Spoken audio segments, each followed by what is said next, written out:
22 FIR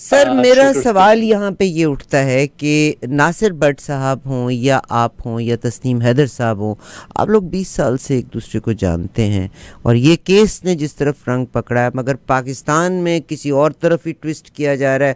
Bajwa صاحب نے 101 غلطیاں کی ہیں، جنرل باجوہ نے، کوئی اس میں دو رائے نہیں کہ 6 سال کے عرصے میں انہوں نے بے شمار پیسہ بنایا اور انہوں نے نیب کے قوانین میں بھی جو ترمیم کی، سب ان کی پکڑ ہونی چاہیے۔ مگر جناب ارشد شریف کے اگینسٹ اگر کسی ایک شخص کو پرابلم ہو سکتی ہے تو وہ میاں صاحب ہی، میاں نواز شریف ہمارے ایکس پرائم منسٹر ہی ہو سکتے ہیں۔ مگر ڈیلی میل کا ایک فیصلہ آیا تھا جس میں جج نے ایک لفظ کہا تھا اور ہم نے اس کا وہ ورڈکٹ باقاعدہ پڑھ کے سنایا تھا۔ اس نے یہ کہا تھا کہ انگلینڈ کی جو کورٹ ہے اس میں کوئی پرائم منسٹر ہو یا عام شہری ہو وہ برابر ہوتا ہے، اور 57,000 تک کا فائن کیا گیا تھا۔ الٹیمیٹلی کل کیس آیا ہے کہ انہوں نے ان کو معافی مانگ لی ہے، ڈیلی میل نے معافی مانگ لی ہے، اور انہوں نے کہا ہے، انہوں نے اپنے جو رپورٹر ہے اس کو بھی فائر کر دیا ہے۔ تو کیا کس پیمانے پہ پیسہ استعمال ہوا، یا یعنی انتہائی گمبھیر کر دیا کیس کو؟ دیکھیے، عرفان ہاشمی صاحب یہاں پہ جرنلسٹ ہیں، انہوں نے بڑی ڈیٹیل سے اس کی کلیریفیکیشن دی ہے، اور یہ ایسا نہیں ہے کہ انہوں نے معافی مانگ لی ہے، کچھ وہاں پر ان سے کوئی غلطیاں ہوئی تھی اس کی انہوں نے کلیریفیکیشن دی ہے۔ اور میں نے آج سنا ہے کہ وہ جو رپورٹر تھا، جرنلسٹ تھا، اس نے بہت کلیئر کٹ کافی ساری کلیریفیکیشن دی ہے، اور انہوں نے کہا ہے کہ اس کو جو ہے نا رخ بدلنے کی کوشش کر رہے ہیں۔ یہاں پر لنڈن میں میڈیا سیل ہے، 2-3 ٹی وی اسٹیشنز ایسے ہیں جو ٹوٹل 24/7 صرف نواز شریف کو پروموٹ کرتے ہیں، اور ہر جھوٹی خبر وہ پھیلاتے ہیں تاکہ پاکستان میں جو اٹینشن ہے نا وہ ڈائیورٹ کرنے کے لیے۔ سر اس وقت میں پاکستان کی تو جب صورتحال دیکھتی ہوں تو مکمل طور پہ مجھے ایسے لگتا ہے جیسے جسٹ اٹینشن ڈائیورٹ کرنے۔ FIR درج ہوئی تو حکومت نے درج کیا، ماں زندہ ہے، آخری مراحل کے بیچ میں سے گزر رہی ہے، ماں کا کوئی شنید نہیں ہے، کوئی ماں کو سن نہیں رہا۔ تو مطلب آپ کو کیا لگتا ہے کہ اس وقت آپ کا جو کیس کو آپ آگے لے کے بڑھ رہے ہیں، کیا لندن کی پولیس میاں صاحب کو یا ان کے بیٹے کو کسی طرح سے اکاؤنٹیبل کر سکے گی؟ میں بہت آپٹیمسٹک ہوں، اور تسنیم حیدر شاہ صاحب جو ہے نا بہت ہی کمپیٹنٹ وٹنس ہے۔ ہماری جب پولیس کے ساتھ میٹنگ ہوئی تھی تو انہوں نے یہ ہمیں بتایا تھا کہ یہ بہت کمپیٹنٹ وٹنس ہے، مگر یہ کیس بہت ہائی پروفائل کیس ہے، یہ کوئی نارمل کیس نہیں ہے۔ ایک فارمر پرائم منسٹر پر اٹیمپٹ ہوا تھا، اور دوسرا اکیوز ہے جو برطانیہ میں ہے۔ تو پولیس والے جو ہے نا اپنا ہوم ورک کر رہے ہیں، یہ سارا ڈیٹا ریکور کر رہے ہیں کہ جب عمران خان پر اٹیمپٹ ہوا تھا تب کون کس کے ساتھ کانورسیشن کر رہا تھا۔ پولیس والوں نے ہمیں بتایا کہ ہم لوگ فارغ نہیں بیٹھے ہوئے ہیں، ہم لوگ اپنا کام کر رہے ہیں، اور ہم بہت ہی آپٹیمسٹک ہے۔ یہ تو برطانیہ ہے، یہاں پر تو ہر ایک کو پروسیس سے گزرنا پڑتا ہے۔ سر آپ کا بہت شکریہ، اور مجھے پتا ہے کہ آپ ڈرائیو کر رہے تھے اور آپ نے اس پروگرام پہ اور آن ایئر آنے کے لیے رستے میں بریک لے کے ایک جگہ پہ رکے ہیں۔ میں بہت احسان مند ہوں آپ کی، but I look forward talking to you again in detail. Thank you very much. بہت، وعلیکم السلام۔